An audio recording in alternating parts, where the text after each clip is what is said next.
ITI Bharat skill YouTube channel दोस्तों आप लोगों का स्वागत है। दोस्तों आज जो हमारी क्लास होने वाली है वायरमैन फर्स्ट ईयर वालों के लिए होगा। ये फुल मॉक टेस्ट होगा जिसमें आपको क्या 38 क्वेश्चन आपको यहाँ पर थ्योरी के क्वेश्चन मिलेंगे और WCS यानी कि वर्कशॉप कैलकुलेशन के 6 क्वेश्चन मिलेंगे और ED यानी इंजीनियरिंग ड्राइंग के आपको 6 क्वेश्चन मिलेंगे और एम्प्लॉयबिलिटी स्किल के आपको 25 क्वेश्चन मिलेंगे। यानी टोटल मिलाकर जो आपका CBT एग्जाम होने वाला होगा वो 75 का होगा। तो पूरा फुल मॉक टेस्ट रहेगा। जिस तरह का आपका CBT एग्ज़ाम होगा उसी पैटर्न पे मानना है आपको ये फुल मॉक टेस्ट तैयार किया गया है।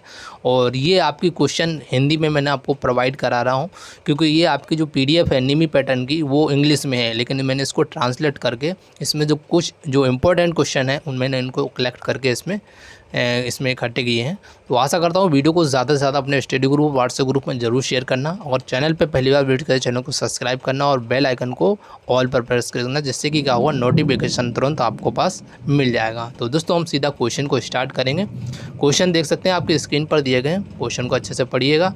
जितने भी क्वेश्चन आपको मैं प्रोवाइड कर रहा हूँ वेरी इंपॉर्टेंट जो प्रीवियस एग्जाम में पूछे हुए क्वेश्चन है। ठीक है, चलिए क्वेश्चन देखिए। फर्स्ट आपका दिया गया है यहाँ पर कि प्राथमिक उपचार में A और B और C का विस्तार पूछा गया है। तो यहाँ पर देखिए ऑप्शंस दिए गए हैं। ऑप्शन A आपका दिया गया है एयरवे ब्लीडिंग या सर्कुलेशन होगा। ऑप्शन B दिया गया है यहाँ पर एयरवे ब्रीदिंग सर्कुलेशन होगा। ऑप्शन C दिया गया है एयरवे ब्रीदिंग केयरफुलनेस होगा। ऑप्शन आपका D दिया गया है एक्सीडेंटल ब्रीदिंग या केयरफुलनेस होगा। तो इसमें से सही कौन सा ऑप्शन होगा ये आपको कमेंट करके बताना है। जो प्राथमिक उपचार में ABC का फुल फॉर्म क्या होता है, तो सभी साथी कमेंट करेंगे इसका राइट आंसर कौन सा होना चाहिए। जितने भी स्टूडेंट वीडियो देखने सभी कमेंट करेंगे इसका राइट आंसर कौन सा होना चाहिए, क्योंकि जितने भी मैंने आपको ये क्वेश्चन से करवा रहा हूँ वेरी इंपॉर्टेंट है। ये किसी न किसी आपके प्रीवियस एग्जाम में पूछे हुए क्वेश्चन है। तो काफ़ी स्टूडेंट्स का राइट आंसर कर रहे हैं। Option number B is right answer होगा। क्या होगा? B इज़ राइट आंसर होगा। चलिए अगला क्वेश्चन देखते हैं। आपकी स्क्रीन पर ये रहा। क्वेश्चन को देखिए। क्वेश्चन में दिया गया नग्न ज्वाला से बचने के लिए किस मूल चिन्ह की श्रेणी है। तो कौन सा है आपको देखना। ऑप्शन A दिया गया चेतावनी के संकेत है। ऑप्शन B दिया गया अनिवार्य संकेत दिया गया। ऑप्शन C आपका दिया गया यहाँ पर सूचना संकेत दिया गया। ऑप्शन D दिया गया निषेध संकेत दिया गया। तो आप इसमें से सही कमेंट करके बताइए जो नग्न ज्वाला से बचने के लिए हमें मूल चिन्ह कौन सा श्रेणी का आना चाहिए। तो सभी साथी कमेंट करेंगे इसका राइट आंसर कौन सा होना चाहिए। 4 ऑप्शन में से जितने भी स्टूडेंट वीडियो देख रहे हैं सभी कमेंट करेंगे, क्योंकि ये हमने आपको ट्रांसलेट करके आपको ये वीडियो प्रोवाइड करा रहे हैं। जो निमी की जो PDF है वो आपको इंग्लिश वर्जन में मिलेगी। ठीक है, तो जल्दी से बताएं इसका राइट आंसर कौन सा होगा। तो काफ़ी स्टूडेंट्स का राइट आंसर कमेंट कर रहे हैं। Option number D is correct answer होगा। यानी क्या होगा हमारा निषेध संकेत इसका करेक्ट आंसर होगा। यानी option number D is right answer होगा। चलिए अगला क्वेश्चन देखिए। आपकी स्क्रीन पर आ चुका। क्वेश्चन में दिया गया है कि बिजली के उपकरणों में आग लगने पर किस प्रकार के अग्निशमक यंत्र का उपयोग किया जाता है। ये तो सभी कमेंट कर सकते हैं और हर एग्ज़ाम में ये क्वेश्चन पूछा जाता है। देखिए ऑप्शन A दिया गया है फोम अग्निशमक का। ऑप्शन B दिया गया पानी भरा अग्निशमक का और ऑप्शन C आपका दिया गया संग्राहक दबाव प्रकार का अग्निशमक। ऑप्शन आपका D दिया गया हेलोन अग्निशमक का। तो इसमें से सही कौन सा ये आपको कमेंट करके बताना। जो बिजली के उपकरणों को जो आग लगती है उसको बुझाने के लिए हम किस अग्निशमक का यंत्र का उपयोग करेंगे। तो सभी साथी कमेंट करें इसका राइट आंसर कौन सा होना चाहिए। तो काफ़ी स्टूडेंट्स का राइट आंसर कमेंट कर रहे हैं।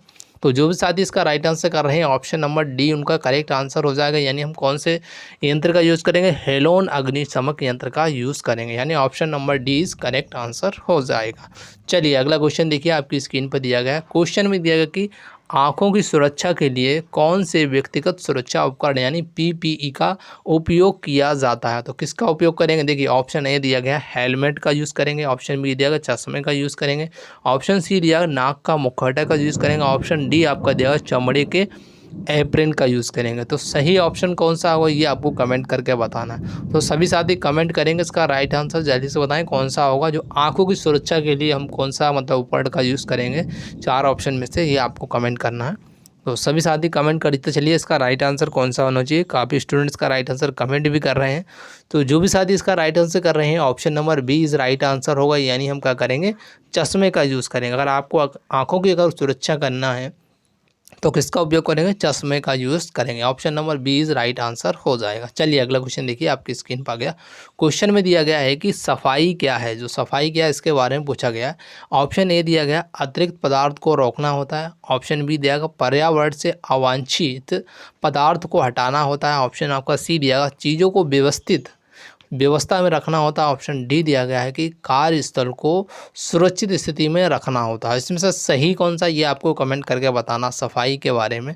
तो जल्दी से सभी साथी कमेंट करेंगे। अगर आपने अपना नीमी पैटर्न को अच्छे से पढ़ा हुआ है तो आप इसका आसानी से कमेंट कर सकते हैं। ये मान के चलिए आपका एग्ज़ाम है, सीबीटी एग्ज़ाम है, आपको यहाँ पर ऑप्शंस के इसी तरह मिलेंगे और क्वेश्चन भी इसी तरह के मिलेंगे। आपको कमेंट करना होगा वहाँ पर और राइट आंसर कमेंट करना। अभी यहाँ पर गलती हो जाएगी, आप सुधार भी कर लेंगे, लेकिन सीबीटी एग्ज़ाम में आप सुधार नहीं कर पाएंगे। वहाँ पर नकल का भी बिल्कुल प्रावधान नहीं रहता है। तो जल्दी से कमेंट करके बताइए इसका राइट आंसर कौन सा होगा।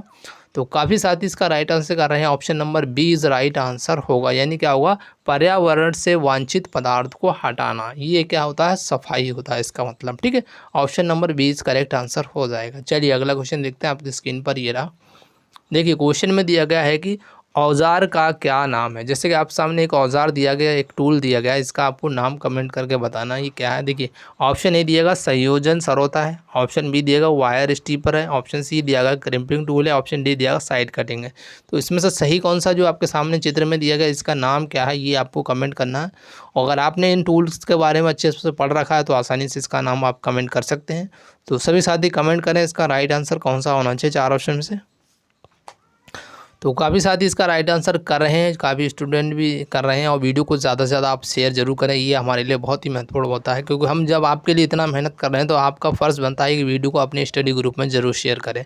तो जो भी साथी इसका राइट आंसर कर रहे हैं, ऑप्शन नंबर डी कर रहे हैं, उनका राइट आंसर हो जाएगा। इसको हम बोलते हैं साइड कटिंग। जो साइड कटर जो होता है, ये साइड कटर प्लायर होता है। ठीक है, ऑप्शन नंबर आपका क्या हो जाएगा, डी इज़ राइट आंसर हो जाएगा। चलिए अगला क्वेश्चन देखिए, आपकी स्क्रीन पर ये रहा। क्वेश्चन में देखिए, क्वेश्चन में दिया रासायनिक संकट का उदाहरण कौन सा है। मतलब कहने का मतलब जो रासायनिक संकट है वो उदाहरण पूछा गया कौन सा होगा। देखिए ऑप्शन ए दिया गया थकान है। ऑप्शन बी दिया गया बैक्टीरिया दिया गया। ऑप्शन सी दिया संक्षारक दिया गया। ऑप्शन डी दिया गया बीमारी दिया गया। तो इसमें से आपको सही कमेंट करके बताना है जो रासायनिक संकट का उदाहरण कौन सा है। तो कमेंट करके बताइए। देखिए यहाँ पर थकान तो रासायनिक संकट का कोई उदाहरण होगा नहीं, ये तो गलती हो जाएगा। ठीक है, ऑप्शन आपका दिया गया बैक्टीरिया, ये भी नहीं होगा। ऑप्शन सी आपका जो होगा ये राइट आंसर होगा, यानी संक्षारक इसका करेक्ट आंसर होगा। ठीक, option number C is right answer होगा। चलिए अगला क्वेश्चन देखिए, आपकी स्क्रीन पर ये रहा।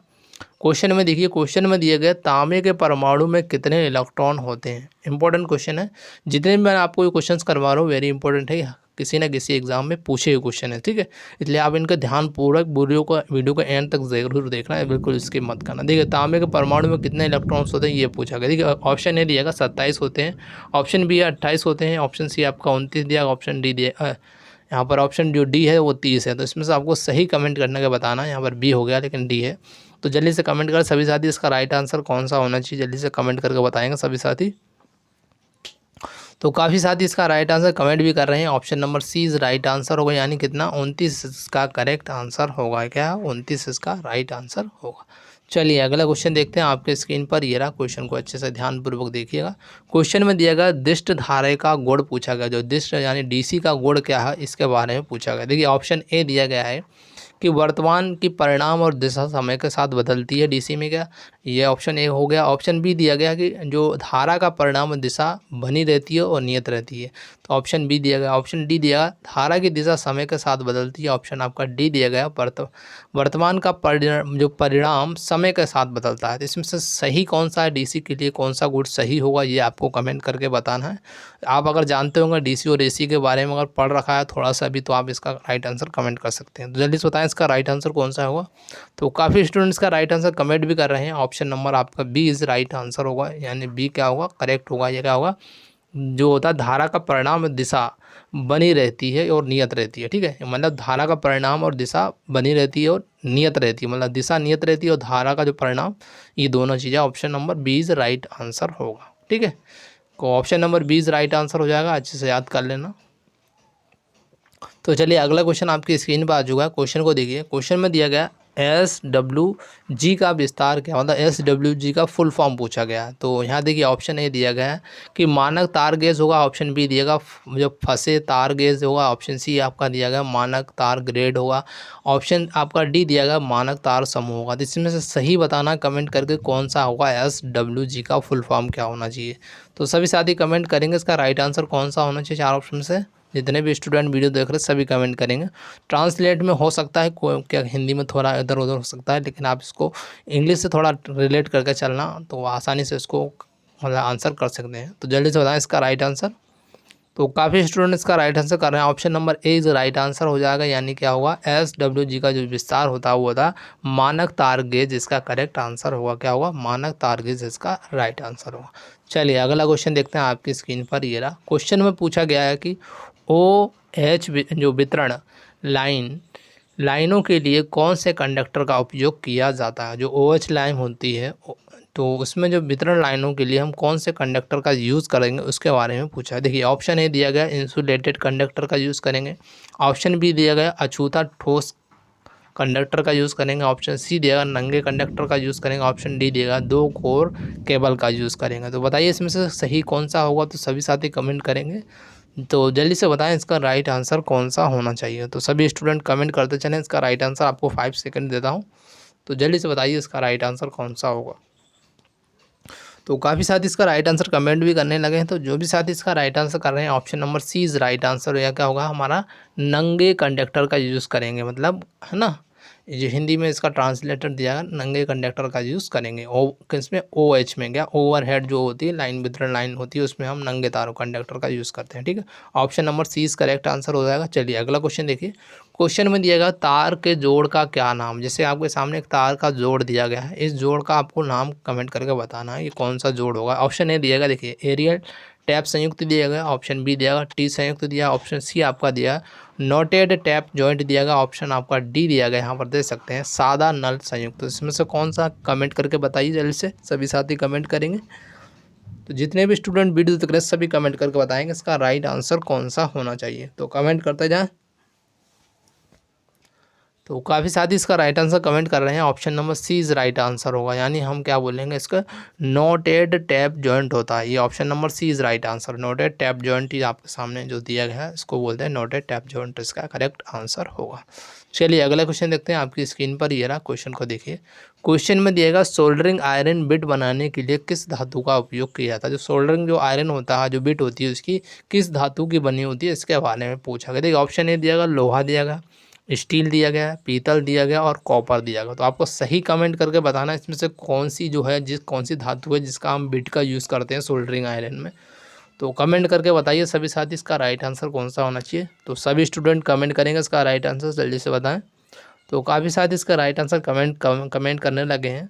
आप सभी कमेंट करें जितने भी साथी हमारे वीडियो देखें सभी कमेंट किया करें। तो जो भी स्टूडेंट इसका राइट आंसर कर रहे हैं हमारा option number D is right answer हो जाएगा। यानी कि हम किसका कॉपर इसका करेक्ट आंसर होगा। यानी क्या होगा कॉपर इसका करेक्ट आंसर होगा, जो कि हम क्या करते हैं सोल्डरिंग आयरन बिट में जो धातु की बनी होती है वो कॉपर की बनी होती है। ठीक है, चलिए अगला क्वेश्चन देखिए आपकी स्क्रीन पर। ये रहा क्वेश्चन दिया गया कि विद्युत जोड़ों को सोल्डर करने के लिए किस सोल्डरिंग फ्लक्स का प्रयोग किया जाता है। जो विद्युत जो जोड़ रहते हैं उनको सोल्डर करने के लिए हम किस सोल्डरिंग फ्लक्स का यूज़ करेंगे इसके बारे में पूछा गया। देखिए ऑप्शन ए दिया गया आपका यहाँ पर ए दिया गया है कि जो रेजिन दिया गया, ऑप्शन बी दिया गया जिंक क्लोराइड, ऑप्शन सी आपका दिया है नमक अमोनिया रोल दिया गया, ऑप्शन डी दिया गया पतला क्लोराइड एसिड। तो इसमें से सही कौन सा ये आपको कमेंट करके बताना है। तो सभी साथी कमेंट करेंगे इसका राइट आंसर कौन सा होना चाहिए। तो जितने भी साथी हमारे वीडियो देख रहे सभी कमेंट करेंगे इसका राइट आंसर कौन सा होगा। तो काफ़ी स्टूडेंट्स का राइट आंसर भी कमेंट कर रहे हैं। जो भी साथी एक कमेंट कर रहे हैं ऑप्शन नंबर ए तो उनका राइट आंसर हो जाएगा। यानी रेजिन इसका राइट आंसर होगा। जो विद्युत जोड़ों को सोल्डर करने के लिए हम किस फ्लक्स का यूज़ करते हैं, रेजिन का यूज़ करते हैं। यानी ऑप्शन नंबर ए इस करेक्ट आंसर हो जाएगा। ट्रांसलेट में थोड़ा दिक्कत हो सकता है लेकिन मैं आपको आंसर करेक्ट बता रहा हूँ, ठीक है, निम्मी पैटर्न के हिसाब से। ठीक है, चलिए अगला क्वेश्चन देखिए आपकी स्क्रीन पर। ये रहा क्वेश्चन को देखिए। क्वेश्चन में दिया गया प्रतिरोध का कौन सा रंग बैंड गुणक को इंगित करता है। तो कौन सा रंग है जो बैंड गुणक को इंगित करता है उसका आपको बताना। ऑप्शन ए दिया पहला बैंड, ऑप्शन बी दिया गया तीसरा बैंड, ऑप्शन सी दिया गया है आपका चौथा बैंड, ऑप्शन डी दिया गया दूसरा बैंड। तो आपको इसमें से कमेंट करना सही गुणक का जो बैंड रंग कौन सा होगा। तो कमेंट करके बताइए सभी साथी इसमें से कौन सा राइट आंसर होना चाहिए चार ऑप्शन में से।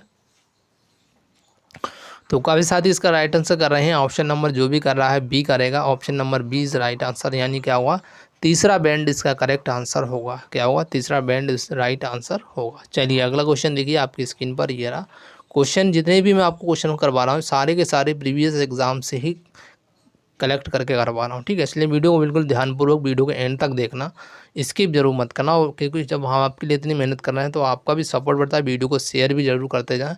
और चैनल पे पहली बार विजिट करें चैनल को सब्सक्राइब कर लेना और बेल आइकन को ऑल पर प्रेस करना, जिससे नोटिफिकेशन आपको तुरंत मिल सके। चलिए क्वेश्चन दिया गया कि कंडक्टर का कौन सा जो कंडक्टर कौन सा है, इसमें से जो कंडक्टर जो होता है चालक जो होता है कौन सा है। देखिए लकड़ी दिया गया, जिंक दिया गया, रबड़ दिया गया, अभ्रक दिया गया। तो इसमें से कंडक्टर यानी चालक कौन सा, ये आपको कमेंट करके बताना है। तो सभी साथी कमेंट करेंगे इसका राइट आंसर कौन सा होना चाहिए चार ऑप्शन में से, जल्दी से कमेंट करें। तो कौन सा सही होगा ये आपको कमेंट करना है। तो जो भी साथी इसका राइट आंसर कर रहे हैं 56 का option number B is right answer, यानी कंडक्टर कौन सा होगा या चालक जो होगा हमारा जिंक इसका करेक्ट आंसर होगा। क्या होगा जिंक राइट आंसर होगा। चलिए अगला क्वेश्चन देखते हैं आपकी स्क्रीन पर ये रहा क्वेश्चन को देखिए।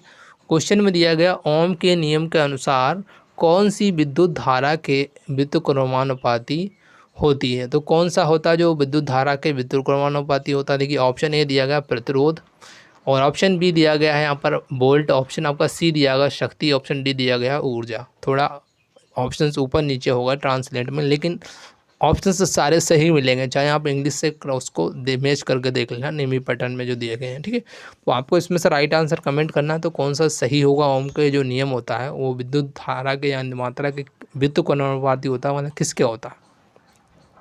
तो जल्दी से कमेंट करिए चार ऑप्शन में से कौन सा सही होगा। तो जो भी साथी इसका राइट आंसर कर रहे हैं option number A is right answer हो, यानी किसके व्युत्क्रमानुपाती होता है, किसका होता है ये होता है प्रतिरोध का। कितने प्रतिरोध, मतलब प्रतिरोध इसका राइट आंसर हो जाएगा, ठीक है। Option number A is right answer. चलिए अगला क्वेश्चन देखिए आपकी स्क्रीन पर ये रहा क्वेश्चन में पूछा गया है कि विशिष्ट प्रतिरोध का एसआई मात्रक क्या है। जो विशिष्ट प्रतिरोध होता है इस पे जो स्पेसिफिक जो रेजिस्टेंस होता है उसका यूनिट के बारे में पूछा गया, मात्रक के बारे में एसआई मात्रक। देखिए ऑप्शन ए दिया गया यहाँ पर ओम पर सेंटीमीटर, ऑप्शन बी दिया गया ओम पर सेंटीमीटर स्क्वायर दिया गया, ऑप्शन सी आपका दिया गया ओम मीटर दिया, ऑप्शन डी दिया गया है यहाँ पर माइक्रो ओम पर सेंटीमीटर स्क्वायर। तो इसमें से सही कौन सा है जो कि विशिष्ट प्रतिरोध का जो एसआई मात्रक हो, ये आपको कमेंट करना है। तो कमेंट करके बताइए इसका राइट आंसर कौन सा होगा। सभी साथी कमेंट करेंगे इसका राइट आंसर जल्दी से। तो काफ़ी साथी इसका राइट आंसर कमेंट भी कर रहे हैं, और आप वीडियो को ज़रूर शेयर करें, वीडियो शेयर नहीं कर रहे हैं आप तो, जिससे अन्य छात्र भी जुड़ जाएं। तो जो भी साथी इसका राइट आंसर कर रहे हैं ऑप्शन नंबर सी उनका करेक्ट आंसर हो जाएगा, यानी क्या होगा हमारा राइट आंसर ओम मीटर इसका करेक्ट आंसर हो जाएगा। जो मतलब विशिष्ट प्रतिरोध का जो एसआई मात्रक होता है वो क्या होता है ओम मीटर राइट आंसर हो जाएगा। चलिए अगला क्वेश्चन देखिए आपकी स्क्रीन पर आ चुका, क्वेश्चन को अच्छे से देखिए। क्वेश्चन में दिया गया कौन सा वोल्टेज जो ग्रेडिंग 1100 वोल्ट जो का होता है, जो कौन सा जो वोल्टेज ग्रेडिंग होता है जो 1100 वोल्ट का होता है उसके बारे में पूछा गया। देखिए ऑप्शन ए दिया गया यहाँ पर कम वोल्टेज दिया गया, ऑप्शन बी दिया गया मध्यम वोल्टेज दिया गया, ऑप्शन सी दिया गया उच्च वोल्टेज दिया गया, ऑप्शन डी दिया गया है कि अतिरिक्त उच्च वोल्टेज दिया गया। तो इसमें से सही कौन सा ये आपको कमेंट करना है। तो जल्दी से कमेंट करके बताइए कौन सा राइट आंसर होगा। सभी साथी कमेंट करेंगे इसका राइट आंसर, जल्दी बताइए इसका राइट आंसर कौन सा होना चाहिए। तो काफ़ी स्टूडेंट्स का राइट आंसर कमेंट भी कर रहे हैं। तो आप जितने भी स्टूडेंट वीडियो देख रहे हैं सभी कमेंट करते जाइए करें, चाहे आप गलत करें चाहे सही करें, लेकिन यहाँ पे अगर आप गलती भी कर लेंगे तो आपको सुधार हो जाएगा, एग्ज़ाम में सुधार नहीं होगा। इसलिए आप बदले से बताएं इसका राइट आंसर। तो काफ़ी साथी इसका राइट आंसर कर रहे हैं option number C is right answer होगा, यानी हमारा क्या होगा उच्च वोल्टेज के श्रेणी में जो आता है 1100 वोल्टेज का, ठीक है। जो वोल्टेज जो ग्रेडिंग होती है जो 1100 वोल्ट की होती है वो आती है किसमें उच्च वोल्टेज में आती है, ठीक है HV में। चलिए अगला क्वेश्चन देखिए आपकी स्क्रीन पर ये रहा, क्वेश्चन को अच्छे से।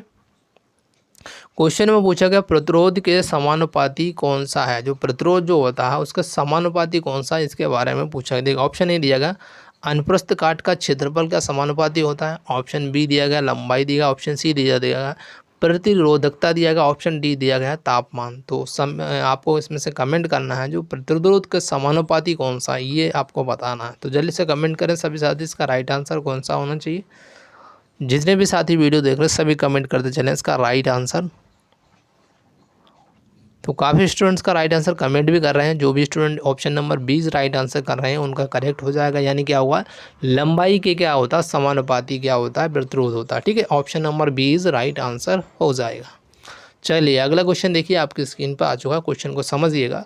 क्वेश्चन में दिया गया है कि निम्न प्रतिरोध को मापने की सबसे सरलतम विधि कौन सी है। मतलब निम्न जो प्रतिरोध होता है उसको मापने की सबसे सरलतम विधि कौन सी है, इसके बारे में पूछा गया। देखिए ऑप्शन ए दिया गया है कि वोल्ट मीटर अमीटर विधि होगी। ऑप्शन बी दिया गया स्लाइड तार पुल विधि होगी। ऑप्शन सी दिया गया डाकघर आधार विधि होगी। ऑप्शन डी दिया गया केल्विन ब्रिज विधि होगी। तो जल्दी से कमेंट करिए इसमें से राइट आंसर कौन सा होगा जो निम्न प्रतिरोध को मापने की सरल विधि होगी। तो इसमें से कौन सा सही है ये आपको कमेंट करके बताना है। तो सभी साथी कमेंट करेंगे इसका राइट आंसर कौन सा होना चाहिए। तो काफ़ी साथी इसका राइट आंसर कमेंट भी कर रहे हैं, तो सभी कमेंट किया करें, तो वीडियो को शेयर भी कर दिएगा। तो जल्दी से बताएं इसका राइट आंसर। तो काफ़ी स्टूडेंट जो भी स्टूडेंट इसका right answer option number A कर रहे हैं उनका राइट आंसर हो जाएगा। यानी निम्न प्रतिरोध को मापने की जो सरलतम विधि है वो क्या होती है, वोल्ट मीटर अमीटर विधि होती है। क्या होता है, option number A is right answer होगा। चलिए अगला क्वेश्चन देखिए, आपकी स्क्रीन पर आ चुका है। क्वेश्चन में देखिए, क्वेश्चन में दिया किस पदार्थ का ताप गुणांक ऋणात्मक होता है। मतलब कौन सा जो पदार्थ यानी मटेरियल है जिसका ताप गुणांक क्या होगा, ऋणात्मक होगा, उसका नाम बताना। देखिए ऑप्शन ए दिया गया कार्बन दिया गया, ऑप्शन बी दिया गया टंगस्टन दिया गया, ऑप्शन सी निक्रोम दिया गया, ऑप्शन डी दिया मैग्नीन दिया गया। तो इसमें से सही कौन सा पदार्थ है वो आपको कमेंट करना जिसका ताप गुणांक ऋणात्मक होता है। तो जल्दी से कमेंट करिए सभी साथी, इसका राइट आंसर कौन सा होना चाहिए चारों ऑप्शन में से। तो सभी कमेंट करते चलेंगे इसका राइट आंसर, और वीडियो को शेयर करते चलें। शेयर जरूर करें क्योंकि जब हम भी इतनी मेहनत कर रहे हैं आपके लिए, 1 घंटे का मैराथन बना रहे हैं, तो आपका भी सपोर्ट बहुत ज़रूरी है। स्टडी ग्रुप में ज़रूर शेयर कर दिया करें। तो काफ़ी साथी इसका राइट आंसर कर रहे हैं। ऑप्शन नंबर जो भी ए कर रहे हैं उनका राइट आंसर हो जाएगा। यानी क्या होगा, कार्बन जो होता है दोस्तों, ये कार्बन जो मटेरियल यानी पदार्थ होता है इसका जो ताप गुणांक क्या होता है, ऋणात्मक होता है। यानी option number A is right answer हो जाएगा। चलिए अगला क्वेश्चन देखिए, आपकी स्क्रीन पर आ जाओ, क्वेश्चन को समझिएगा। क्वेश्चन में दिया किस स्विच में 4 टर्मिनल होते हैं। मतलब ऐसा कौन सा जो स्विच है जिसमें 4 टर्मिनल होते हैं उसके बारे में पूछा। देखिए ऑप्शन ए दिएगा single pole way switch, option B दिएगा single pole 2 way switch, option C दिया गया यहाँ पर इंटरमीडिएट स्विच, ऑप्शन डी दिएगा पुल स्विच। तो इसमें से सही कौन सा ये आपको कमेंट करना है जिस स्विच में 4 टर्मिनल होते हैं। तो कमेंट करके बताइए इसमें से सही कौन सा होगा। सो सभी कमेंट करेंगे इसका राइट आंसर कौन सा होना चाहिए 4 ऑप्शन में से। जितने भी साथी हमारा इसका राइट आंसर कमेंट कर रहे हैं ऑप्शन नंबर सी उनका राइट आंसर हो जाएगा। यानी किसमें 4 टर्मिनल होते हैं, वो होते हैं हमारे इंटरमीडिएट स्विच में। क्या होते हैं, जो इंटरमीडिएट स्विच होता है उसमें 4 टर्मिनल होते हैं। Option number C right answer हो जाएगा। चलिए अगला क्वेश्चन देखिए, आपके स्क्रीन पर आ चुका है। क्वेश्चन को अच्छे से पढ़िएगा क्योंकि एग्जाम में बिल्कुल हड़बड़ाना नहीं है। एग्जाम में क्या करना, क्वेश्चन को पहले जो आता है वाले उनको आप अटेंड करें, अच्छे से उनको अटेंड करने के बाद उनका आंसर कंप्लीट कर लें, और जो सबसे बिल्कुल नहीं आते उनको सबसे बाद में अटेंड किया करें। ठीक है, क्योंकि माइनस मार्किंग तो रहेगी नहीं एग्जाम में, इसलिए आप सभी को टिक कर सकते हैं। ठीक है, एग्जाम में पहले उनको करिए जो आप आसानी से कर सकते हैं, जो आपको क्वेश्चन से याद होते हैं। ठीक है, चलिए क्वेश्चन दिया गया किस स्विच में स्प्रिंग लोडेड बटन होता है। मतलब कौन सा स्प्रिंग है, मतलब कौन सा स्विच है जिसमें स्प्रिंग लोडेड बटन होता है, उसका नाम बताना, स्विच का नाम। देखिए ऑप्शन ए दिया गया इंटरमीडिएट स्विच दिया गया, ऑप्शन बी दिया गया पुश बटन स्विच दिया, ऑप्शन सी आपका दिया स्विच खींचो, ऑप्शन दिया गया है कि डी दिया गया है इसमें डबल पोल स्विच। तो इसमें से सही कौन सा ये आपको कमेंट करके बताना कौन सा स्विच होगा जो कि स्प्रिंग लोडेड बटन वाला होता है। तो कौन सा है कमेंट करिए। तो आपको 5 सेकंड देता हूँ, जल्दी से कमेंट करके बताइए इसका राइट आंसर कौन सा होगा। तो काफ़ी साथी इसका राइट आंसर कमेंट भी कर रहे हैं। ऑप्शन नंबर जो भी करेगा बी उनका राइट आंसर हो जाएगा। यानी क्या होगा हमारा पुल यानी पुश बटन स्विच, मतलब पुश बटन स्विच इसका राइट आंसर हो जाएगा। यानी option number B is right answer हो जाएगा। चलिए अगला क्वेश्चन आपकी स्क्रीन पर आ जाओ। क्वेश्चन देखिए, क्वेश्चन में दिया गया BIS चिन्ह का नाम क्या है। जैसे आपके सामने एक चिन्ह दिया गया है BIS के अनुसार, तो इस चिन्ह का आपको नाम बताना है कौन सा चिन्ह है। देखिए ऑप्शन ए दिएगा लैंप बोलेंगे, ऑप्शन बी दिएगा 2 तरफ से स्विच दिएंगे, ऑप्शन सी आपका दिया इंटरमीडिएट स्विच दिएगा, ऑप्शन डी दिएगा बहुस्थिति स्विच। तो सही कमेंट करना है आपको, ये स्विच कौन सा है, तो BIS चिन्ह के अनुसार। तो जल्दी से कमेंट करके बताइए सभी साथी इसका कौन सा राइट आंसर होगा। तो कमेंट करिए सभी साथी इसका राइट आंसर कौन सा होना चाहिए। सभी साथी कमेंट किया करें, जल्दी से जल्दी कमेंट करके बताएं इसका राइट आंसर क्या होगा। तो जो भी साथी इसका राइट आंसर कर रहे हैं option number C is right answer होगा, यानी इस स्विच को हम बोलते हैं इंटरमीडिएट स्विच बोलते हैं। अभी मैंने आपको प्रीवियस क्वेश्चन में बताया था जिसमें क्या होता है 4 टर्मिनल्स होते हैं, वो क्या होता है इंटरमीडिएट स्विच होता है। तो जैसे इसका जो सिंबल होता है इस तरीके से दिखाई देता है, ये इंटरमीडिएट स्विच इसका राइट आंसर होगा। चलिए अगला क्वेश्चन देखिए, आपकी स्क्रीन पे आ जाओ, क्वेश्चन को अच्छे से पढ़िएगा। क्वेश्चन में दिया गया DC सीरीज MCB को वोल्टेज रेंज क्या है। जो DC सीरीज MCB की वोल्टेज रेंज के बारे में पूछा गया। देखिए ऑप्शन ए दिया गया कि 110 वोल्टेज DC होना चाहिए, ऑप्शन बी दिया गया 200 वोल्टेज DC होना चाहिए, ऑप्शन सी आपका 220 वोल्टेज DC दिया गया, ऑप्शन आपका डी दिया गया है यहाँ पर 230 वोल्टेज DC। तो इसमें से सही कमेंट करके बताना है कौन सा होना चाहिए, जो वोल्टेज की रेंज कितनी होनी चाहिए। तो सभी साथी कमेंट करेंगे इसका राइट आंसर। 5 सेकंड देता हूँ आपको इसके लिए आंसर के लिए, तो कमेंट करिए जल्दी से इसका राइट आंसर क्या होना चाहिए। तो काफ़ी साथी इसका राइट आंसर कर भी रहे हैं। तो जो भी साथी इसका राइट आंसर करके आएंगे option number C is right answer होगा, यानी क्या होगा हमारा 220 वोल्टेज DC होना चाहिए। इसकी जो रेंज होना चाहिए वोल्टेज की कितनी होना चाहिए 220 वोल्टेज DC होना चाहिए। ठीक है, option number C is right answer हो जाएगा। चलिए अगला क्वेश्चन आपकी स्क्रीन पर ये रहा, क्वेश्चन को समझिए। क्वेश्चन में दिया गया कि फ्यूज किस प्रकार की SS सीरीज़ के अंतर्गत आता है, मतलब कौन सी SS सीरीज़ के अंतर्गत फ्यूज आएगा इसके बारे में पूछा गया। देखिए ऑप्शन ए दिया गया नियंत्रण सहायक उपकरण दिया गया, ऑप्शन बी दिया गया यहाँ पर कि होल्डिंग सहायक उपकरण होना चाहिए, ऑप्शन सी आपका दिया गया सुरक्षा सहायक उपकरण होना चाहिए, ऑप्शन आपका डी दिया गया आउटलेट सहायक उपकरण। तो इसमें से सही कौन सा ये आपको कमेंट करना है।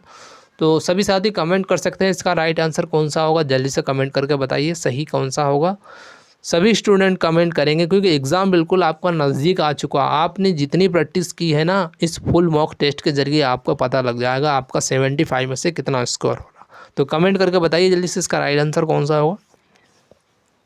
तो काफ़ी साथी इसका राइट आंसर कर रहे हैं हमारा 93 का ऑप्शन नंबर जो भी सी करेगा उनका राइट आंसर हो जाएगा, यानी हमारा क्या होगा सुरक्षा सहायक उपकरण इसका राइट आंसर होगा। जो कि फ्यूज जो आता है एक्सेस सीरीज किसके अंतर्गत आता है, ये हमारा आता है सुरक्षा सहायक उपकरण के अंतर्गत आता है। Option number C is right answer हो जाएगा। चलिए अगला क्वेश्चन आपकी स्क्रीन पर ये रहा, क्वेश्चन को अच्छे से पढ़िए। क्वेश्चन में दिया गया है कि फैराडे के विद्युत अपघटन के नियम को व्यक्त करने के लिए एक सूत्र कौन सा है, वो आपको कमेंट करके बताना है। देखिए ऑप्शन ए है हमारा, ये ऑप्शन ए दिया गया है, ऑप्शन बी दिया गया है, ऑप्शन सी है, ऑप्शन डी है। तो आपको कमेंट करना है कि इसमें से सही सूत्र कौन सा होगा फैराडे के विद्युत अपघटन के नियम का।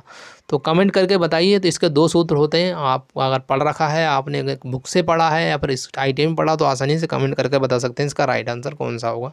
तो जल्दी से कमेंट करिए इसका राइट आंसर कौन सा होगा। तो काफ़ी स्टूडेंट्स का राइट आंसर कमेंट भी कर रहे हैं, option number B is right answer हो जाएगा, यानी हमारा क्या हुआ M बराबर होता है ZIT इसका करेक्ट आंसर होगा। ठीक है, अच्छे से याद कर लेना, M बराबर ZIT राइट आंसर होगा। जितने भी आपको ये क्वेश्चन करा रहा हूँ मोस्ट इंपॉर्टेंट क्वेश्चन करवा रहा हूँ, ठीक है, इसलिए आप पूरा विधिवत तरीके से इसे फुल मॉक टेस्ट लगाना। ठीक है, चलिए अगला क्वेश्चन आपकी स्क्रीन पर ये रहा, क्वेश्चन को देखिए। क्वेश्चन में दिया गया है विद्युत अपघटन से प्रवाहित धारा द्वारा उत्पन्न रासायनिक अपघटन की प्रक्रिया क्या कहलाती है। तो क्या कहलाएगी, देखिए ऑप्शन ए दिया गया है इलेक्ट्रोमैग्नेटिज्म कहलाएगी, ऑप्शन बी दिया गया इलेक्ट्रोलिसिस कहलाएगी, ऑप्शन सी आपका दिया गया इलेक्ट्रोडायनेमिक कहलाएगी, ऑप्शन आपका डी दिया गया है इलेक्ट्रोस्टैटिक्स कहलाएगी। तो इसमें से कौन सा सही ऑप्शन होगा, तो आप इसमें से कमेंट करना है। तो कमेंट करके बताइए जल्दी से जल्दी, सभी साथी कमेंट करेंगे, जितने भी साथी हमारे वीडियो देख रहे हैं सभी कमेंट करते चलेंगे इसका राइट आंसर। और वीडियो को ज़रूर शेयर करें अपने स्टडी और व्हाट्सएप ग्रुप में, और चैनल पे पहली बार विजिट करें चैनल को सब्सक्राइब करना और बेल आइकन को क्या करना ऑल पर प्रेस करना, जिससे कि क्या होता है नोटिफिकेशन आपको नई वीडियो का तुरंत मिल जाएगा। तो जो भी साथी इसका राइट आंसर कर रहे हैं हमारा 99 का ऑप्शन नंबर बी उनका करेक्ट आंसर हो जाएगा, यानी हमारा क्या होगा इलेक्ट्रोलिसिस इसका करेक्ट आंसर हो जाएगा। Option number B is right answer हो जाएगा। ठीक है, चलिए अगला क्वेश्चन देखते हैं आपकी स्क्रीन पर ये रहा। देखिए क्वेश्चन में दिया गया है कि रिचार्जेबल सेल कौन सा, मतलब रिचार्जेबल सेल मतलब होता है एक बार डिस्चार्ज होने के बाद उसको हम दोबारा चार्ज कर सकें, उसको हम बोलते हैं रिचार्जेबल सेल बोलते हैं। ठीक है, तो देखिए ऑप्शन ए दिया गया हमारा कि यहाँ पर दिया गया वोल्टेज सेल दिया गया, ऑप्शन बी दिया गया है कि कार्बन जिंक सेल दिया गया, ऑप्शन सी दिया लीड एसिड सेल दिएगा, ऑप्शन डी दिएगा पारा सेल दिएगा। तो इसमें से सही कौन सा, ये आपको कमेंट करके बताना। तो सभी साथी कमेंट करेंगे इसका राइट आंसर कौन सा होना चाहिए। तो यहाँ पर उत्तर लिखा गया लेकिन ऑप्शन नंबर ए है, ठीक है। तो जल्दी से बताइए इसका राइट आंसर, क्योंकि ये हमने ट्रांसलेट करके आपको ये क्वेश्चंस प्रोवाइड करवा रहा हूँ, क्योंकि निमी के जितने भी क्वेश्चन हमें इंग्लिश में प्रोवाइड किए गए हैं, ठीक है। इसलिए आप बिल्कुल कन्फ्यूज़न मत होना, ठीक है। तो जल्दी से बताएं इसका राइट आंसर कौन, जो रिचार्जेबल सेल के बारे में पूछा गया। तो जो भी साथी इसका राइट आंसर करेंगे 101 का, option number C right answer होगा। यानी क्या हुआ, लेड एसिड सेल जो होता है ये क्या है, रिचार्जेबल सेल है, ठीक है। Option number C right answer हो जाएगा। चलिए अगला क्वेश्चन देखिए, आपकी स्क्रीन पर आ चुका है। क्वेश्चन में दिया गया वोल्टेज सेल में ऋणात्मक इलेक्ट्रोड कौन सा होता है। जो वोल्टेज सेल होता है ना, उसमें जो ऋणात्मक इलेक्ट्रोड होता है वो कौन होता है, इसके बारे में पूछा। देखिए एक ऑप्शन दिया है कार्बन, ऑप्शन बी है कॉपर, ऑप्शन सी जिंक दिया गया, ऑप्शन डी दिया गया लिथियम दिया गया। तो आपको इसमें से कमेंट करना सही का आंसर कौन सा होगा। वोल्टेज सेल में ऋणात्मक जो इलेक्ट्रोड होता है वो कौन होता है, इसमें से कमेंट करना है। तो सभी साथी कमेंट करके बताएंगे इसका राइट आंसर कौन सा होना चाहिए। तो काफ़ी स्टूडेंट्स का राइट आंसर कमेंट भी कर रहे हैं। जो भी साथी इसका right answer option number C करके आएंगे उनका राइट आंसर हो जाएगा, यानी क्या होगा, जिंक इसका करेक्ट आंसर हो जाएगा। चलिए अगला क्वेश्चन देखते हैं आपकी स्क्रीन पर। ये रहा क्वेश्चन में, देखिए क्वेश्चन में दिया गया कि आंतरिक गणना करने के लिए, यानी आंतरिक की गणना करने किस सूत्र का उपयोग किया जाता है, जो कि सेल का प्रतिरोध। तो आंतरिक गणना करने के लिए सेल का जो आंतरिक, मतलब कहने का मतलब सेल का जो आंतरिक प्रतिरोध की गणना करने के लिए हम जो सूत्र का यूज़ करेंगे, तो वो सूत्र कौन सा होगा ये पूछा गया। देखिए ऑप्शन ए दिया गया यहाँ पर, ऑप्शन बी दिया गया, ऑप्शन सी है, ऑप्शन डी है। अगर आपने इसके बारे में अगर जरा सा भी अगर बुक से भी अगर पढ़ रखा है तो आराम से कमेंट कर सकते हैं कि सेल का जो आंतरिक प्रतिरोध निकालने का सूत्र कौन सा होगा। तो कमेंट करके बताइए इसका राइट आंसर कौन सा होगा। 4 ऑप्शन में से सभी साथी कमेंट करेंगे इसका राइट आंसर कौन सा होना चाहिए। तो काफ़ी स्टूडेंट, जो भी स्टूडेंट्स का राइट आंसर करेंगे option number D right answer होगा। यानी हमारा क्या होगा, आर आई बराबर E minus V upon I L, इसका correct answer option number D होगा, ठीक है। चलिए अगला क्वेश्चन आपकी स्क्रीन पर ये रहा। क्वेश्चन को देखिए क्वेश्चन में दिया गया बैटरी के टर्मिनलों पर जो जंग लगने से बचाने के लिए किसका उपयोग किया जाता है, मतलब किसे लगाया जाता है। मतलब जो बैटरी के आपने टर्मिनल्स देखे होंगे उनको जंग से बचाने के लिए किसका उपयोग करते हैं, मतलब कौन सा मटेरियल का यूज़ करेंगे उसके बारे में पूछा गया। देखिए ऑप्शन ए दिएगा ठोस ग्रीस का उपयोग करते हैं, ऑप्शन बी है पेट्रोलियम जेली का उपयोग करते हैं, ऑप्शन सी है चिकनाई वाला तेल का यूज़ करते हैं, ऑप्शन डी है तरल ग्रीस का यूज़ करते हैं। इसमें से सही कौन सा, ये आपको कमेंट करके बताना है। तो इंपॉर्टेंट जितने भी क्वेश्चन का आपको लेकर आऊँ बिल्कुल सेलेक्ट क्वेश्चन करके लेके आऊँ जो कि प्रीवियस एग्जाम से ही रिलेट करते हैं और प्रीवियस एग्जाम में यहाँ से क्वेश्चन पूछे गए हैं। तो बताइए इसका राइट आंसर।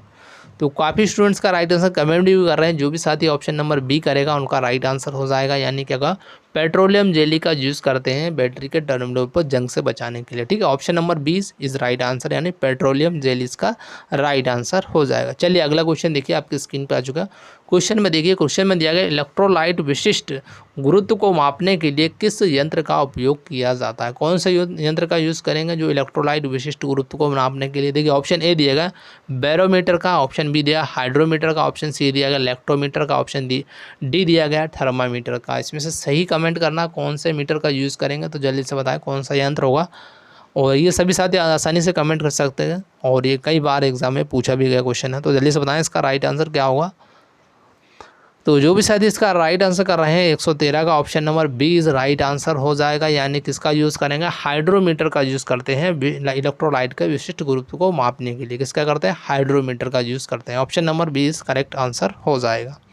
चलिए अगला क्वेश्चन देखिए, आपकी स्क्रीन पर आ चुका। क्वेश्चन में दिया गया है स्टोरेज सेल की क्षमता की जो इकाई कौन सी है। तो इस जो स्टोरेज जो सेल की जो क्षमता की इकाई होती है वो कौन सी, इसके बारे में पूछा गया है। तो देखिए ऑप्शन ए दिया गया यहाँ पर एम्पेयर घंटा होना चाहिए, ऑप्शन बी दिया गया वाट दिया गया, ऑप्शन सी दिया गया वोल्ट एम्पेयर दिया गया, ऑप्शन डी दिया गया एम्पेयर। तो इसमें से सही कौन सा जो क्षमता में इकाई होगी, यूनिट होगी इसकी, तो कमेंट करके बताइए सभी साथी इसका राइट आंसर क्या होना चाहिए। तो जो भी साथी इसका राइट आंसर कर रहे हैं option number A is right answer होगा, यानी एम्पियर हावर, यानी एम्पियर घंटा इसका करेक्ट आंसर होगा, ठीक है। चलिए अगला क्वेश्चन देखते हैं, आपकी स्क्रीन पर ये रहा। क्वेश्चन को देखिए, क्वेश्चन में दिया गया सेल की क्षमता किस कारक पर निर्भर करती है। जो सेल की जो क्षमता होती है वो किस कारक पर डिपेंड करती है, इसके बारे में पूछा गया। तो देखिए ऑप्शन ए दिया गया प्लेटों के बीच की दूरी पर, ऑप्शन बी दिया गया धनात्मक प्लेट की सामग्री पर, ऑप्शन सी दिया गया ऋणात्मक प्लेट की सामग्री का, ऑप्शन डी दिया गया प्लेट का आकार पर। तो इसमें से कमेंट करना सही कौन सा होगा ये आपको बताना है। तो सभी साथी कमेंट करेंगे इसका राइट आंसर कौन सा होना चाहिए 4 ऑप्शन में से। जितने भी स्टूडेंट वीडियो देख रहे हैं सभी कमेंट करते जाएँ इसका राइट आंसर क्या होना चाहिए।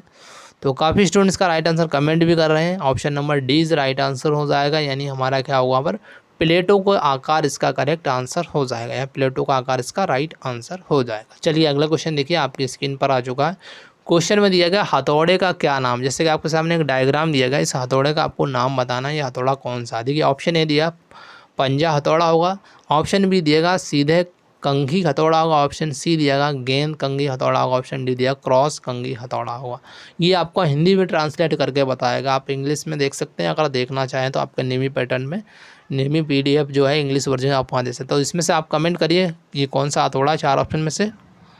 तो काफ़ी स्टूडेंट इसका राइट आंसर हमारे कमेंट कर रहे हैं, option number C is right answer होगा, यानी इस हथौड़े को क्या नाम हो गेंद कंघी हथौड़ा इसका राइट आंसर होगा। Option number C is right answer होगा। चलिए अगला क्वेश्चन, ये लास्ट क्वेश्चन है आपका थ्योरी का। क्वेश्चन में दिया गया एक्स के रूप में जो मार्क किए गए हेक्सा 100 प्लेट जो फ्रेम पार्ट का नाम क्या है। जैसे कि यहाँ पर देख सकते हैं एक्स जो एंगेज जो पार्ट है इसका नाम कमेंट करके बताना है इसका नाम क्या होगा। देखिए ऑप्शन ए दिया गया है कि हैंडल होगा, फ्रेम होगा, या फिक्स्ड ब्लेड धारक होगा। ऑप्शन डी दिया गया कि फ्रेम लंबाई समायोजन होगा। तो सभी साथी कमेंट करेंगे इसका नाम क्या होना चाहिए। ये अगर आपने इसका यूज़ किया होगा तो आराम से इसका नाम कमेंट करके बता सकते हैं। तो सभी साथी कमेंट करें इसका राइट आंसर कौन सा होगा।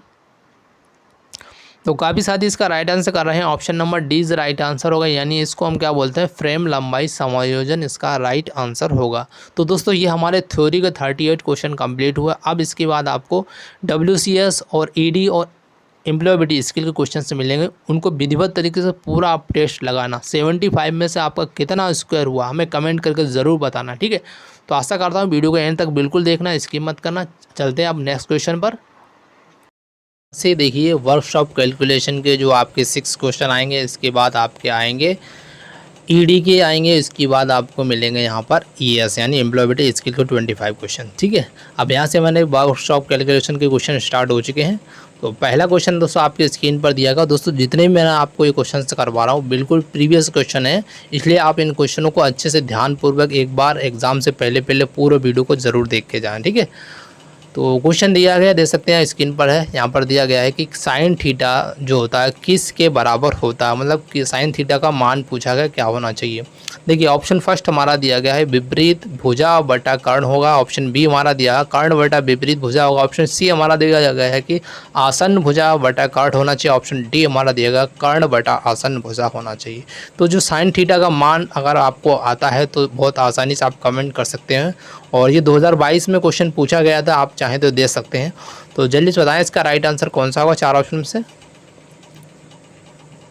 तो जो भी साथी इसका राइट आंसर करेंगे option number A is right answer होगा, यानी ए इज़ करेक्ट आंसर, यानी जो साइन थीटा का जो मान होता है ये क्या होगा हमारा विपरीत भुजा बटा कर्ण होगा। क्या होगा विपरीत भुजा कर्ण होगा, इस तरीके से आप देख सकते हैं। ये हमारा कर्ण होता है, ये आसन्न भुजा होती है, और ये इसकी विपरीत भुजा होती है। मतलब जो हमारा साइन थीटा होगा वो होगा विपरीत भुजा बटा कर्ण होगा। Option number A is right answer, अच्छे से कर लेना बिल्कुल ध्यानपूर्वक, ठीक है। चलिए अगला क्वेश्चन देखते हैं।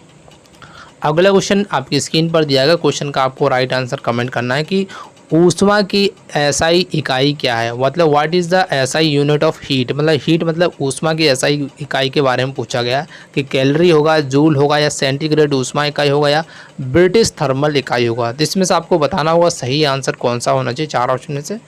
तो सभी साथी कमेंट करेंगे, जल्दी से कमेंट करके बताएं इसका राइट आंसर कौन सा होना चाहिए 4 ऑप्शन में से। जितने भी हमारे साथी देख रहे हैं सभी वीडियो में कमेंट करेंगे कौन सा राइट आंसर होना चाहिए, और वीडियो को ज़रूर शेयर करें। जब हम आपके लिए इतनी मेहनत करना है तो वीडियो शेयर करने में बिल्कुल कंजूसी ना करें। तो जो भी साथी इसका राइट आंसर कर रहे हैं, हमारा 114 का option number B is right answer क्या होगा, बी करेक्ट आंसर होगा, यानी हमारा जूल इज़ राइट आंसर होगा।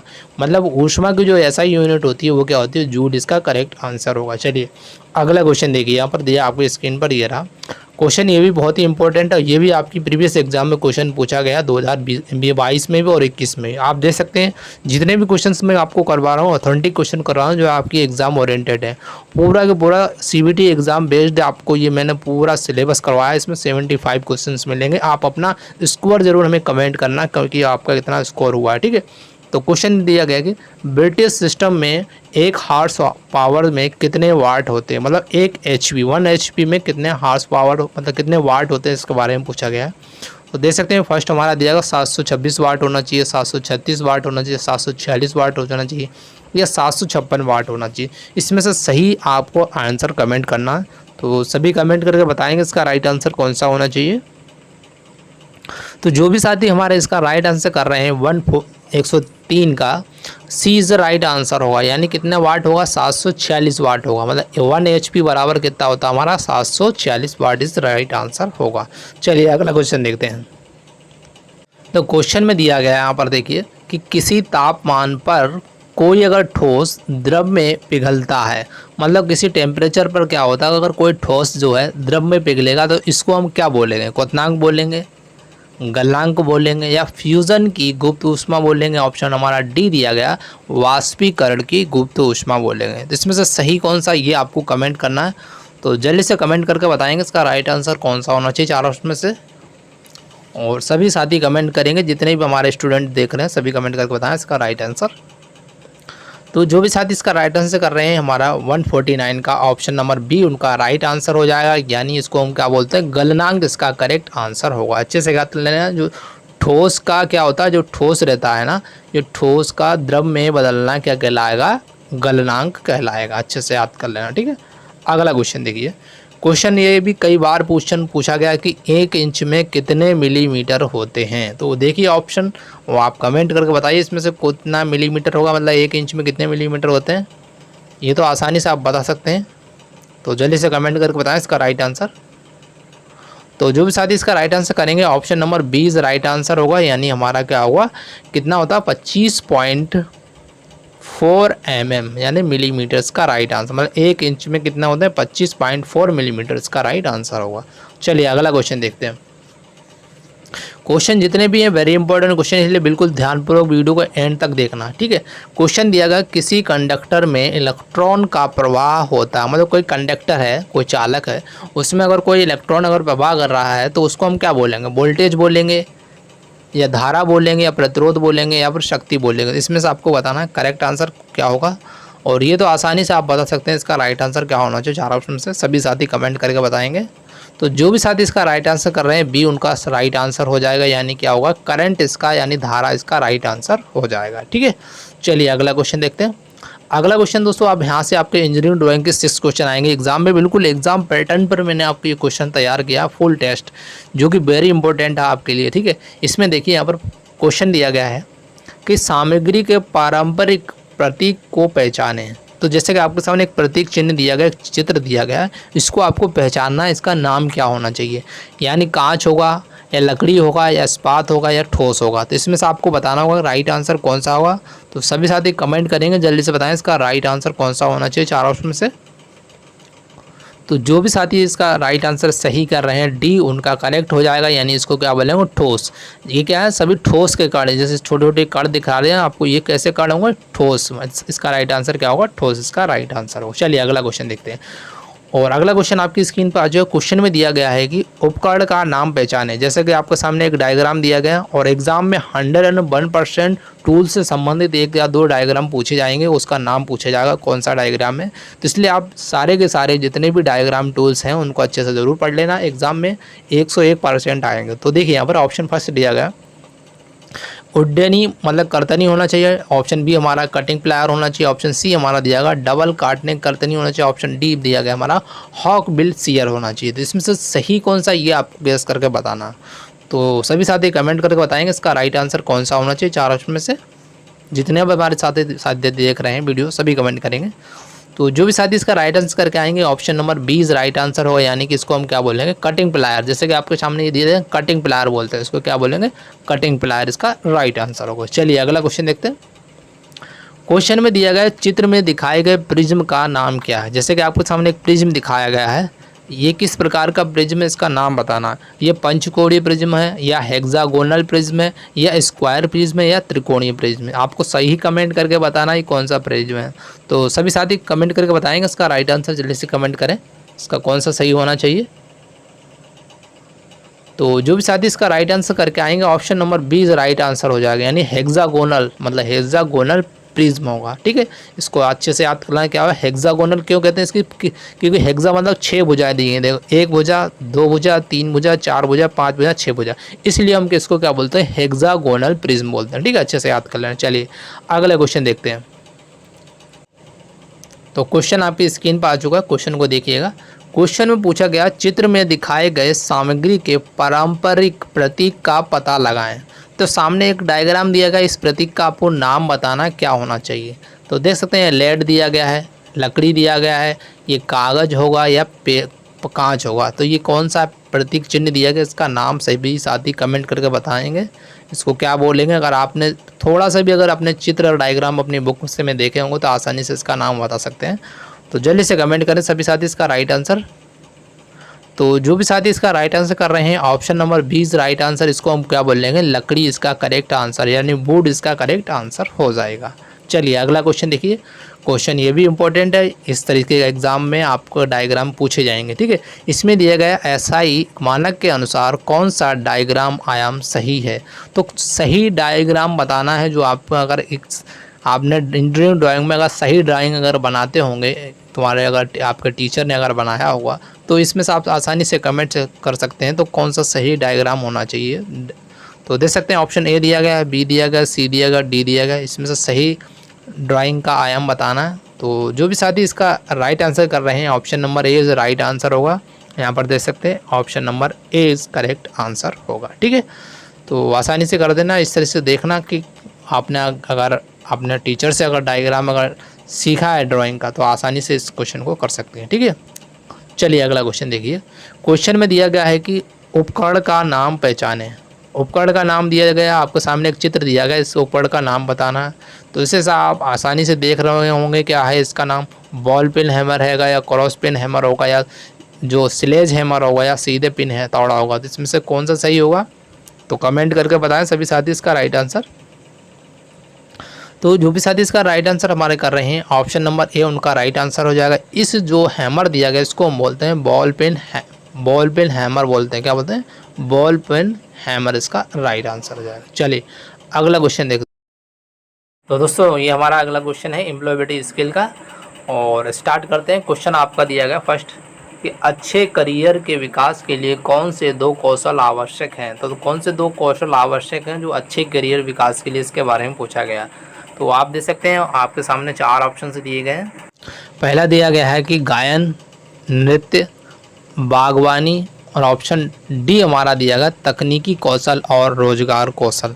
तो आपको बताना है इसमें से सही आंसर कौन सा होना चाहिए। तो सभी साथी कमेंट करके बताएंगे इसमें से 2 कौशल कौन से होंगे जो आपको अच्छे करियर के विकास के लिए आवश्यक है। तो जल्दी से कमेंट करके बताएं सभी साथी। तो जो भी साथी इसका राइट आंसर कर रहे हैं ऑप्शन नंबर डी उनका करेक्ट आंसर हो जाएगा, यानी हमारा क्या होगा तकनीकी कौशल और रोजगार कौशल इसका करेक्ट आंसर होगा। चलिए अगला क्वेश्चन देखते हैं। क्वेश्चन में दिया गया है कि जब हम ऑनलाइन को सीखते हैं तो उसको हम क्या कहेंगे। जब हम कोई भी ऑनलाइन कोई काम सीखते हैं तो उसको हम क्या कहेंगे, अनलर्निंग कहेंगे या शिक्षण कहेंगे या ई लर्निंग कहेंगे या मार्केटिंग कहेंगे। तो देखिए यहाँ पर अनलर्निंग ये तो होगा नहीं, शिक्षण भी होगा नहीं और मार्केटिंग भी होगा नहीं। तो यहाँ पर कौन सा राइट आंसर हो जाएगा आपका option number C is right answer. इसको बोलते हैं ई लर्निंग बोल देंगे, क्या बोलेंगे ई लर्निंग इसका करेक्ट आंसर हो जाएगा। ठीक है, सी नंबर आंसर करेक्ट होगा, अच्छे से याद कर लेना। अगला क्वेश्चन देखिए। क्वेश्चन में दिया गया है कि इनमें से कौन सा रोजगार कौशल पोर्टल है, मतलब जो रोजगार का जो रोजगार देता है उसका कौन सा पोर्टल, उसका नाम बताना है। कि फेसबुक तो दोस्तों होगा नहीं, ठीक है, भारत कौशल ये ज़रूर आपका राइट आंसर हो जाएगा। बाकी छोड़िए, अब यहीं पर मिल गया आंसर तो आपका ऑप्शन नंबर 20 राइट आंसर हो जाएगा। यानी क्या हुआ, भारत कौशल जो हमारा क्या है एक रोजगार कौशल पोर्टल है। ठीक है, ऑप्शन नंबर 20 राइट आंसर हो जाएगा। चलिए अगला क्वेश्चन देखिए। क्वेश्चन में दिया गया है कि मूल्य और नैतिकता हमें अच्छा बनाने में मदद करती है। कैसे बनवाएगी, बनाने में मदद करा, खेल में, व्यवहार में, या अध्ययन करते हैं, या किराया। तो इसमें से सही कमेंट करना आपको कौन सा राइट होना चाहिए। तो सभी साथी कमेंट करके बताएंगे इसका राइट आंसर कौन सा होगा। तो जो भी साथी इसका राइट आंसर कर रहे हैं option number B right answer हो जाएगा। यानी क्या होगा, ऑप्शन नंबर बी यानी हमारा व्यवहार, मतलब मूल्य और नैतिकता जो हमको एक अच्छा बनाती है वो किस में बनाती है, व्यवहार बनाने में मदद करती है। ठीक है, option number B right answer हो जाए। चलिए अगला क्वेश्चन आपकी स्क्रीन पर आ चुका है। क्वेश्चन को देखिए, क्वेश्चन में दिया गया है जो व्यक्ति किसी देश के कानून का सम्मान करता है और उसका पालन करता है उसको हम क्या कहेंगे। मतलब कोई अगर व्यक्ति है जो देश के कानून का अगर सम्मान करता है और उसका पालन करता है तो उसको हम क्या बोलेंगे, व्यापारिक व्यक्ति बोलेंगे या बुरा कर्मचारी बोलेंगे या जिम्मेदार नागरिक बोलेंगे या छोटा बच्चा बोलेंगे। तो आपको इसमें से कमेंट करना, सही कमेंट करके बताना। ये एग्जाम के लिए बहुत ही इंपॉर्टेंट क्वेश्चन है। तो जल्दी से बताएं इसका राइट आंसर चार ऑप्शन से कौन सा होगा। तो जो भी साथी इसका राइट आंसर कर रहे हैं option number C right answer हो जाए। यानी क्या होगा, हमारा जिम्मेदार नागरिक, मतलब जो व्यक्ति देश के कानून का सम्मान करता है और पालन करता है उसको हम बोलते हैं जिम्मेदार नागरिक। इसका राइट आंसर क्या हो जाएगा, option number C right answer हो जाएगा। चलिए अगला क्वेश्चन देखते हैं। क्वेश्चन को अच्छे से ध्यानपूर्वक देखना, ये भी वेरी इंपॉर्टेंट क्वेश्चन है। क्वेश्चन में दिया गया संविधान को कहा जाता है, मतलब संविधान को किस नाम से और जाना जाता है इसके बारे में पूछा गया कि भारतीय अकादमी के नाम से जाना जाता है या भारतीय संविधान के नाम से जाना जाता है या उपन्यास या अखबार के नाम से जाना जाता है। तो सभी साथी कमेंट करके बताएंगे। तो देखिए यहाँ पर भारतीय अकादमी के नाम से ये तो गलत हो जाएगा, उपन्यास भी यहाँ पर गलत हो जाएगा, अखबार भी गलत हो जाएगा। तो आपका राइट आंसर कौन सा हो जाएगा, option number B right answer हो जाएगा। यानी कि भारतीय संविधान के नाम से भी हम जाना जाता है। ठीक है, option number B right answer हो जाएगा। चलिए अगला क्वेश्चन देखते हैं। क्वेश्चन में दिया गया है कि भारतीय संविधान हमारे देश के एक समूह, मतलब हमारा जो देश का एक समूह किसका समूह है, कानून और नियम का है, चाबियों का है, औजार का है या घड़ी का। इसमें से आपको कमेंट करना, सभी साथी कमेंट करके बताएंगे इसमें से राइट कौन सा होना चाहिए। भारतीय संविधान हमारे देश का एक समूह, मतलब किसका समूह, लॉ एंड रूल का है या की है, टूल है या वॉच होगा। इसमें से सही बताना है कौन सा राइट आंसर होना चाहिए। तो सभी साथी कमेंट करेंगे इसका राइट आंसर। तो जो भी साथी हमारे ऑप्शन नंबर ए राइट का आंसर ए कर रहे हैं तो उनका राइट होगा, यानी कानून और नियम इसका करेक्ट आंसर हो जाएगा। ठीक है, चलिए अगला क्वेश्चन देखते हैं। क्वेश्चन दिया गया वेरी इंपॉर्टेंट है आपके एग्जाम के लिए। इसमें दिए गए रसायन और अपशिष्ट और प्लास्टिक को अगर पानी में छोड़ा जाता है तो क्या कहलाएगा।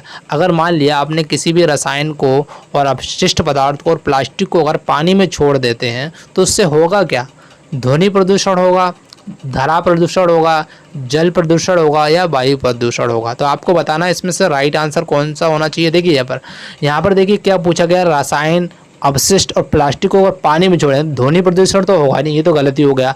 फिर धरा प्रदूषण ये भी गलत हो जाएगा, वायु प्रदूषण ये भी गलत हो जाएगा। तो ऑप्शन नंबर सी बचता है, तो ये राइट आंसर हो जाएगी। इसको क्या बोला, जल प्रदूषण इसका करेक्ट आंसर हो जाएगा। ठीक है, इसको अच्छे से याद कर लेना। चलिए अगला क्वेश्चन देखते हैं। क्वेश्चन को अच्छे से देखिएगा। यहाँ पर एग्जाम में हमेशा याद रखना, क्वेश्चन को ध्यानपूर्वक देखना, बिल्कुल घबराना मत। अभी से मैं इसलिए आपको प्रैक्टिस करवा रहा हूँ, बिल्कुल एग्जाम पैटर्न पर ही आपको क्वेश्चंस करवा रहा हूँ, इसलिए आप जितनी प्रैक्टिस करना है इन क्वेश्चनों को लगा कर लिए एग्जाम में बिल्कुल प्रॉब्लम नहीं होगी। ठीक है, चलिए अगला क्वेश्चन दिया गया है कि वैज्ञानिक हमें चेतावनी दे रहे हैं कि पृथ्वी के तापमान में वृद्धि का कारण बनती है, मतलब पृथ्वी पर जो टेम्परेचर बढ़ रहा है किसके कारण बढ़ रहा है, नष्ट करना, लैंड स्लाइडिंग और गर्म या ग्लोबल वार्मिंग। इसमें से आपको बताना सही आंसर कौन सा होना चाहिए। तो सभी साथी कमेंट करेंगे इसका राइट आंसर, जल्दी से बताएं। तो जो भी साथी इसका राइट आंसर अगर सोच रहे हैं ऑप्शन नंबर डी उनका करेक्ट आंसर हो जाएगा, यानी हमारा क्या होगा, ग्लोबल वार्मिंग इसका राइट आंसर हो जाएगा। क्या हुआ, ग्लोबल वार्मिंग इसका करेक्ट आंसर हो जाएगा। ठीक है, अच्छे से याद कर लेना, वेरी इंपॉर्टेंट क्वेश्चन है।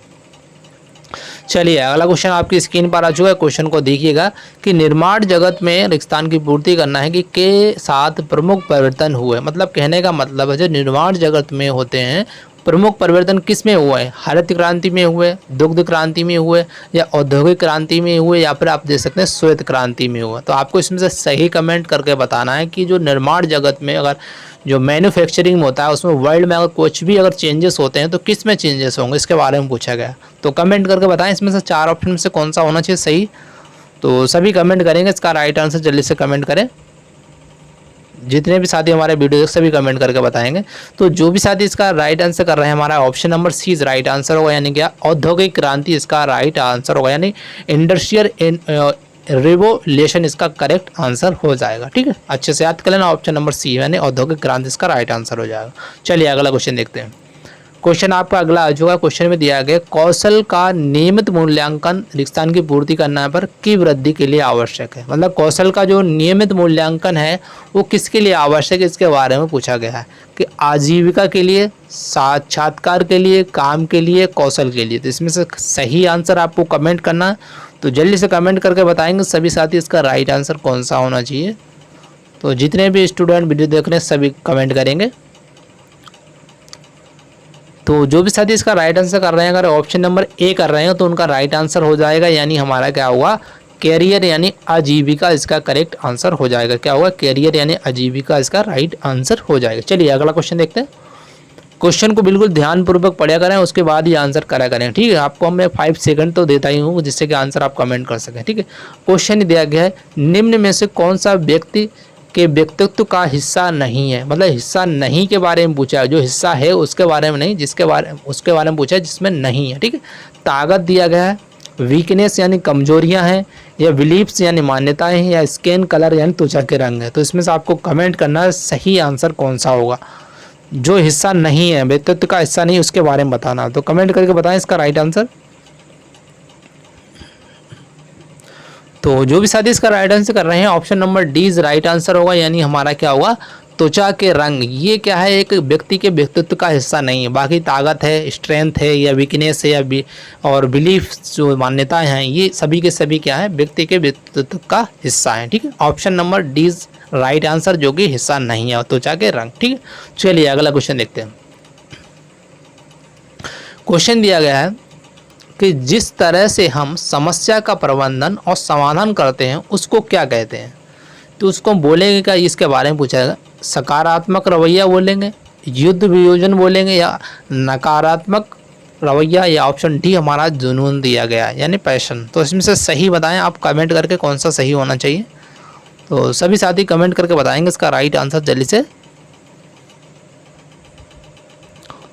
तो जो भी साथी इसका राइट आंसर कर रहे हैं, ऑप्शन नंबर 20 राइट आंसर हो जाएगा, यानी हमारा क्या होगा, युद्ध वियोजन इसका राइट आंसर हो। क्या है, युद्ध वियोजन इसका करेक्ट आंसर हो जाएगा, ठीक है। अच्छे से याद कर लेना, एग्जाम के लिए इंपॉर्टेंट है। अगला क्वेश्चन देखिए। क्वेश्चन में दिया गया है हम अपने विचारों और भावनाओं को रिक्तान की पूर्णता के माध्यम से साझा कर सकते हैं। कहने का मतलब है अगर आपको अपने विचार जो भाव हैं, अगर उनको अभिव्यक्त करना है तो किसके द्वारा कर सकते हैं। कम्युनिकेशन यानी संचार के द्वारा, रीडिंग यानी पढ़ने के द्वारा, वाचिंग यानी देख रहा, या फिर हेयरिंग मतलब सुनना। तो किसके द्वारा हम व्यक्त कर सकते हैं। तो आप तो इसका राइट आंसर कमेंट कर ही सकते हैं। देखियो, पढ़ने के द्वारा ये तो गलत हो जाएगा, देख रहा ये भी गलत हो जाएगा, सुनना ये भी गलत हो जाएगा। तो आपका option number A is right answer हो जाएगा, यानी कम्युनिकेशन यानी संचार इसका राइट आंसर हो जाएगा। चलिए ठीक है, अगला क्वेश्चन देखिए। क्वेश्चन में देखिए, क्वेश्चन में दिया गया कि मौखिक संचार का उपयोग है, मतलब जो मौखिक जो संचार है उसको हम किसके रूप में व्यक्त करते हैं, संकेत के रूप में, शब्द के रूप में, या गणित के रूप में, या छवियों के रूप में। तो आपको बताना होगा इसमें सर राइट आंसर कौन सा होना चाहिए चार ऑप्शन में से। देखिए यहाँ पर संकेत तो गलत हो जाएगा, गणित भी गलत हो जाएगा, और आपका यहाँ पर छवियाँ इमेजेस जो ये भी गलत हो जाएगा। लेकिन जो वर्ड दिया गया है ये आपका राइट आंसर हो जाएगा। क्या वर्ड्स क्या होगा, शब्द, इसका करेक्ट आंसर हो जाएगा। Option number B right answer, अच्छे से याद कर लेना। चलिए अगला क्वेश्चन। क्वेश्चन में दिया गया है कि स्पष्ट संचार यानी कि क्लियर कम्युनिकेशन जो लीड्स टू, मतलब जो स्पष्ट संचार की ओर ले जाता है, स्पष्ट जो संचार किसकी ओर ले जाएगा, अलग काम के लिए, अब विपरीत काम के लिए, या धीमा काम के लिए, या फिर तेज काम के लिए। तो सभी साथी बताएंगे इसमें से कौन सा राइट होगा, और आसानी से बता सकते हैं इसका राइट आंसर सभी को याद होना चाहिए। तो जल्दी से कमेंट करें। अगर आपका स्पष्ट संचार होगा यानी क्लियर कम्युनिकेशन होगा तो क्या होगा, आपका फास्ट वर्क होगा, मतलब तेज काम होगा। ठीक है, option number D is right answer हो जाएगा, अच्छे से याद करना। चलिए अगला क्वेश्चन देखते हैं। यह आपका अगला क्वेश्चन। क्वेश्चन में दिया गया है कि which is not a type of non verbal communication, यानी कहने का मतलब है कौन सा गैर मौखिक संचार का प्रकार नहीं है। नहीं के बारे में पूछा, मतलब गैर मौखिक संचार नहीं है, इसके बारे में पूछाएगा। ईमेल है, आंखों से संपर्क है, या हाथ आंदोलन है, और ऑप्शन डी हमारा दिया गया चेहरे की अभिव्यक्ति। तो इसमें से आपको कमेंट करना है तो सही कौन सा होना चाहिए, तो सभी साथी कमेंट करके बताएंगे। जो नहीं है इसके बारे में बताना है, तो जल्दी से कमेंट करें इसका राइट आंसर। तो जो भी साथी इसका राइट आंसर कर रहे हैं option number A is right answer हो जाएगा। यानी हमारे क्या हुआ, ईमेल जो हमारा है ये क्या है, गैर मौखिक संचार का एक अंग नहीं है, यानी option number A is right answer. जैसे कि ऑप्शन बी दिया गया आई कांटेक्ट, ये भी सही होगा, और हैंड और मूवमेंट्स, ये हाथ आंदोलनों, और ये भी सही होगा। और डी हमारा फेशियल एक्सप्रेशन, जो चेहरे की अभिव्यक्ति, ये सभी के सभी क्या है, गैर मौखिक संचार के एक अंग है। बाकी जो नहीं है वो ईमेल इसका राइट आंसर। ठीक है, चलिए अगला क्वेश्चन देखते हैं। क्वेश्चन अगला दिया गया है कि अगर कोई आराम से कंप्यूटर और इंटरनेट का इस्तेमाल कर सकता है तो उसको हम क्या कह सकते हैं। मतलब कहने का मतलब अगर कोई कंप्यूटर और इंटरनेट का इस्तेमाल कर रहा है तो उस व्यक्ति को हम क्या कह सकते हैं। खेल साक्षरता बोल सकते हैं, या डिजिटल साक्षरता बोल सकते हैं, या सांस्कृतिक साक्षरता बोलते हैं, या ऑप्शन डी दिया गया साक्षरता। तो इसमें से सही कमेंट करना आपको, इसमें से कौन सा राइट होगा सभी बताएंगे इसका राइट आंसर। तो जल्दी से कमेंट करें इसका राइट आंसर 4 ऑप्शन में से कौन सा होना चाहिए। तो सभी साथी कमेंट करेंगे। तो जो भी साथी इसका राइट आंसर कर रहे हैं option number B is right answer हो जाएगा। यानी जो कंप्यूटर और इंटरनेट का इस्तेमाल करता है या उसका ज्ञान रखता है तो उसको हम क्या बोलते हैं, डिजिटल लिटरेसी, यानी कि डिजिटल साक्षरता बोलते हैं। क्या बोलते हैं, डिजिटल साक्षरता बोलते हैं। ठीक है, चलिए अगला क्वेश्चन देखते हैं।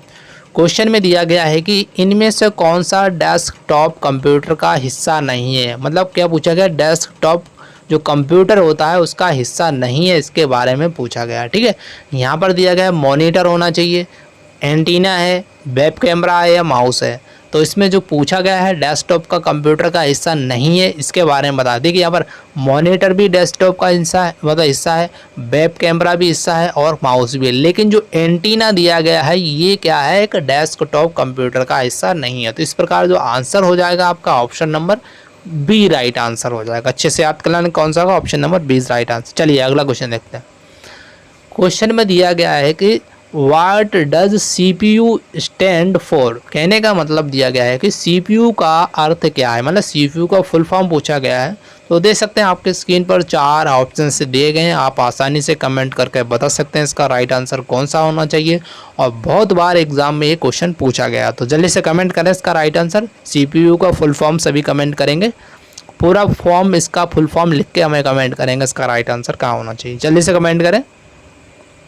तो जो भी साथी इसका राइट आंसर कर रहे हैं option number C is right answer हो जाएगा। यानी सी का मतलब होता है सेंट्रल, पी का मतलब होता है प्रोसेसिंग, और यू का मतलब होता है यूनिट, यानी सेंट्रल प्रोसेसिंग यूनिट इसका करेक्ट आंसर हो जाएगा। ठीक है, इसका अच्छे से याद कर लेना, इंपॉर्टेंट क्वेश्चन है आपकी एग्जाम के लिए।